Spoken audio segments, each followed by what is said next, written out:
Իսկ բարոյական մարդ է արդյոք Ռուբեն Ռուբինյանը։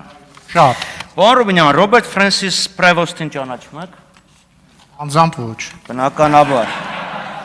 որովհետև պարոն Պրևոստը Հռոմի Լևոն 14-րդ պապն է, դա իր աշխարհի կանոնն է, բայց որևէ մեկը իրան չի դիմում աշխարհի կանոնով, որովհետև հոգևորականին դիմում են, ոչ ավազանի։ Իսկ ինքը զավակ ունի, ներեցեք չդիմացա։ Եթե ծանոթ լինեիք այդ հարցը պարոն Պրևոստի հետ կարող էիք քննարկել։ Երեք այս ամբիոնից Նիկոլ Փաշինյանը սպառնաց ընդդիմադիր քաղաքական գործիչներին, սպառնաց բանտարկել, ունեզրկել, անթաքույց հրահանգներ տվեց դատական համակարգին։ Մոտարապես sense ինչ ուզում եք արեք, բայց այդ մարդիկ պետքա նստեն, պետքա փակեք, թե չէ ձեռիցս չեք բրծնի։ Դա արվում էր խիստ անթաքույց, հրահանգներ իրավապահ համակարգին եւ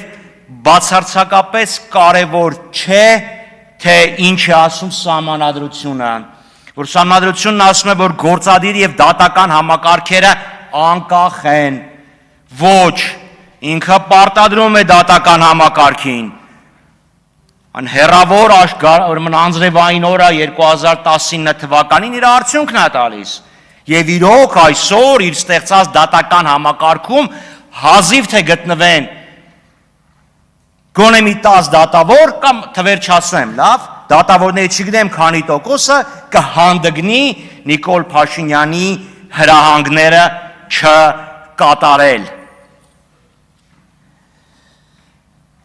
Ու հենց Նիկոլ Փաշինյանի երեկվա ելույթից հետո այսօր մեկ էլ ԱԱՑ, ՊՊՑ, չգիտեմ էլ ով հանկարծ ինչ-որ քրեական գործ հիշեցին 24 ժամ չանցած ուղակի հրահանգից հետո ուստեղ կա ինչ-որ մեկը բարոյական անհատ, որը կարող է մտածի, որ դա պատահականություն էր, որ մեր իրավապահ համակարգը անջատում է ռադիո, հեռախոս, հեռուստատեսություն եւ Տելեգրամ, որպիսի հանկարծ իր որոշումներում չկրի քաղաքական ղեկավարի հրահանգները։ Կա տես մեկը, ով չի հասկանում, որ սա հրահանգավորված է։ Պատահական մեկ էլ Վեհափառ Հայրապետը մասնակցում է շվեյցարական խաղաղության նախաձեռնության հանդիպմանը եւ պատահական դանից մի քանի օր հետո սկսում է հակաեկեղեցական արշավը։ Պատահական Սամվել Կարապետյանը խոսում է եկեղեցին պաշտպանելու մասին, մեկ էլ ինչի մասից չմեղադրեցին։ Պատահաբար, լրիվ պատահաբար, ոչ մի կապ չունի, համընկումները լրիվ պատահական են, գեղարվեստական կինոնկար գրված երկրի հակառակ կողմը գրքի սցենարով։ Գագիկ Ծառուկյանը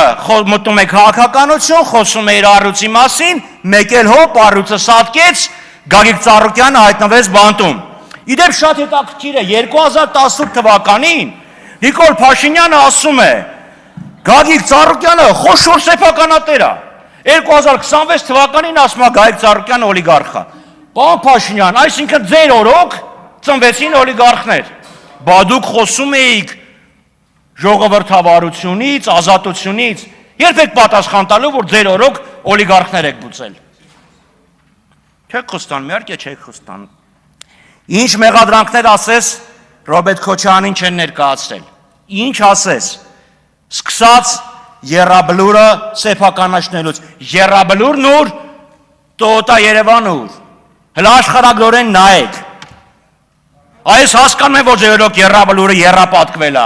բայց միևնույնն է Տոյոտա Երևանը Եռաբլուր չի, բայց հնչեղությունն է, չէ՞։ Եռաբլուր, Տոյոտա Երևան։ Այո, մենք լավ գիտենք, որ ոչ մի կապ չունի Տոյոտա Երևանի տարածքը Եռաբլուրի հետ։ Մարտի 1 Նիկոլ Փաշինյանը 18 թվականի օգոստոսի 17-ին ասում է մարտի 1-ի գործը ըստ էության բացահայտված է։ Ամեն Աստծո տարի, որ գլխավոր դատախազը գալիս է այստեղ հաշվետվություն տալու ես, ասում եմ, բացահայտված է այդ հերնանիծածը, թե չէ։ Ասում է, դա քաղաքական գնահատականները քրեաիրավական գնահատական տալ չեմ կարող։ Այս տարի ասում եմ միեդի որոշումը կար։ Միեդն ասում է պետությունը մեղավոր է, որ մարդ է զոհվել։ Իդեպ պետության իրավունքները պետք է պաշտպաներ Նիկոլ Փաշինյանը, բայց չեն պաշտպանել։ Բայց եթե միեդի որոշումը ձեր համար վերջ, Ուրեմն փակեք, բայց մի դա չի ասել էս մարդու պատճառով ասպանվել, էս ինչ մարդը։ Բացահայտեք, մենք էլ ենք շահագրգռված, որ բացահայտեք, դիտմամ չեք բացահայտում, որ դա դարձնեք քաղաքական շահարկումների առարկա։ Հոկտեմբերի 27-ը, ինչ ասես արեցիք, նույնիսկ ձեր գործընկեր Արման Բաբաջանյանը գնաց իր այդ հանդիպի։ Տիկին Լուսինե Ավետիսյան, որ դուք ուզենաք գնաք Նայիրի Յունանյանի հետ հանդիպել, ձեզ կթողեն, եկեք փորձենք մի հատ։ Բայց Արման Բաբաջանյանին թողեցին, բայց մինչև հիմա 8.5 տարի Նիկոլ Փաշինյանը վարչապետը հոկտեմբերի 27-ի գործը չի բացահայտվել։ Մարտի 1, հոկտեմբերի 27, հունվարի 4, անուններ են էլի, թվեր են, մայիսի 36, կարևորը այս են ժողովրդին պահել լարվածության և մոլորության մեջ, քաղաքական պատվերներ իջացնել, որևէ մեկը ստեղից չի ասում, որ որևէ հանցագործություն պետք է մնա անպատիժ, թե հոկտեմբերի 27-ը, թե Սոնամ Նասականյանի վրաերթը, իդեպ կթակ այդ ռադիոպերեգավորները, որոնք էլի լրիվ պատահաբար ոնց որ թե Կորան, պատահականությունների երկիր Հայաստան։ Ձեր բոլոր ապօրինությունները հիմնավորում եք, ժողովուրդը ասեց, Սովետն է էլի, Սովետի ժամանակ հիշում եք ոնց էր, պարոն Միքայելյան, պարոն Քոչարյան, իդյա навстречу пожеланиям трудящихся։ Ժողովուրդը աշխատավորներն էին պահանջում, Լենին, Ստալին դրանք ինչ մեղք ունեին։ Ժողովուրդը պահանջում, այսօր նույնը ձերն է, նույնը գերմանացիք էին։ Կա հայտնի ելույթ, Գեբելսի ելույթը, կոչվում է ամբողջական պատերազմի ելույթ, որը հայտնի է վերջի ֆրազը, ժողովուրդը ոտքի կկանգնի և կմոլեգնի փոթորիկը։ Այդ ժամ ու կեսանոց ելույթում Գեբելսը 100 անգամից ավել ժողովուրդ բառն է օգտագործել։ Այդտեղ բոլշևիկա նացիստական բռնակալություն եք սարքել։ Դուք միակ մարդն եք, ով հաջողացրել է Օրվելի 1984-ը համատեղել Լեր Կամսարի 1948-ի հետ։ Մեր խմբակցության նրապացույցն է, որ կան ժողովրդի մի հատված, որը ձեր ժողովրդավարության պատկերացումների հետ ունի խորը և համապարփակ անհամաձայնություն։ Խորը և համապարփակ անհամաձայնություն։ Դուք ժողովրդի թավշյա համաժողովրդական հեղափոխության մասին եք խոսում, ժողովրդին թշնամացրել եք, իրար թշնամացրել եք, ես համաձայն եմ, հավատում եմ, որ ժողովուրդը ձեզանից պահանջում է վենդետա, այո դուք էլ պետք է մեր հետ համաձայնվեք, որ ժողովուրդը մեզանից այլ պահանջ է ուզում, որովհետև երբեք ժողովրդի միջև թշնամանքը այս աստիճանի չի եղել։ Եվ այս մարդը խոսում է 4 հանրապետություն, համերաշխություն, ժողովուրդ, սեր, միություն եւ այլն։ 100 բան էի գրել, որովհետեւ մտածում եմ ծրագրի շուրջ կնի քննարկումը, հետո Նիկոլ Փաշինյանը իր քաղաքական ելույթով շեղեց ուշադրությունը, հիմա էլ այսօրվա առավոտյան մասկի շոուն, որ խոսում եք, ասում եք 4-րդ հանրապետությունը, այդ 4 հանրապետությունը արդարության միջավայրի հաստատում անպատժելիություն օլիգարխիայի բացառում, այդ Արցախն է խանգարում, որ դուք օլիգարխիա բացառեք, բայց ձեր օրոք մարդը խոշոր հողատերից ներողություն, սեփականատիրոջից դարձավ օլիգարխ, բայց չկա Արցախը, բա ինչի թողեցիք։ Ասում ենք սահմանադրությունը Ադրբեջանի պահանջն է, ասում է երդվյալ ատենակալներ, չէ, երդվյալ ատենակալների մասով, չէ, ձեր իրական Հայաստանի տեսլականը և Ադրբեջանի խելոք Հայաստանի տեսլականը զարմանալիորեն իրար համընկնում են, զարմանալիորեն, թե սահմանադրության մասով, նույնիսկ տոպոնիմների մասով։ Իդեպ պարոն Փաշինյան, երեկ դուք Աշոտ Սարգսյանին վրա հղում արեցիք, գիշերվա իր գրառումը տեսել եք, ես անկեղծորեն հույս ունեմ, որ դուք KGB-ն չեք ուղարկի Աշոտ Սարգսյանի հետևից, անկեղծորեն, բայց մի բանի կուզեմ անդրադառնամ,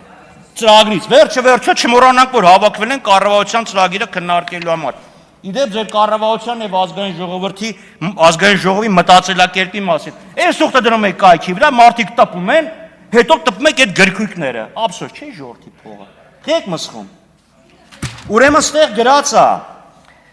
խաղաղության անվտանգության միակ գործոնը և հուսալի երաշխիքն է, ոչ, անվտանգությունն է խաղաղության երաշխիքը, և վերջի կետը, որ էլի կուզեմ անդրադառնամ, զինված ուժերը արտաքին անվտանգության ապահովման պահեստային գործիք են Ֆլանգստան, զինված ուժերը Հայաստանի տարածքից դուրս չպետք է գան։ Ես երկար փնտրեցի, թե ել որ երկրում է այս պահանջը դրած։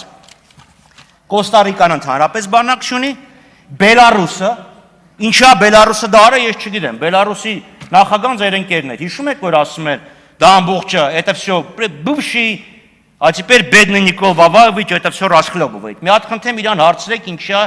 ինքը արգելում իր բանակը օրինակ երկրից դուրս գալ։ Բայց ամենակարևորը Ճապոնիայի համանդրության 9-րդ կետն է,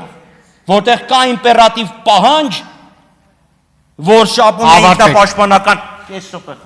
Ճապոնիայի ինքնապաշտպանական ուժերը իրավունք չունեն Ճապոնիայից դուրս գան։ Բայց դա կապիտուլյացիայի պահանջն էր։ Դա դաշնակից ուժերի Ճապոնիային ներկայացված կապիտուլյացիայի պահանջն էր։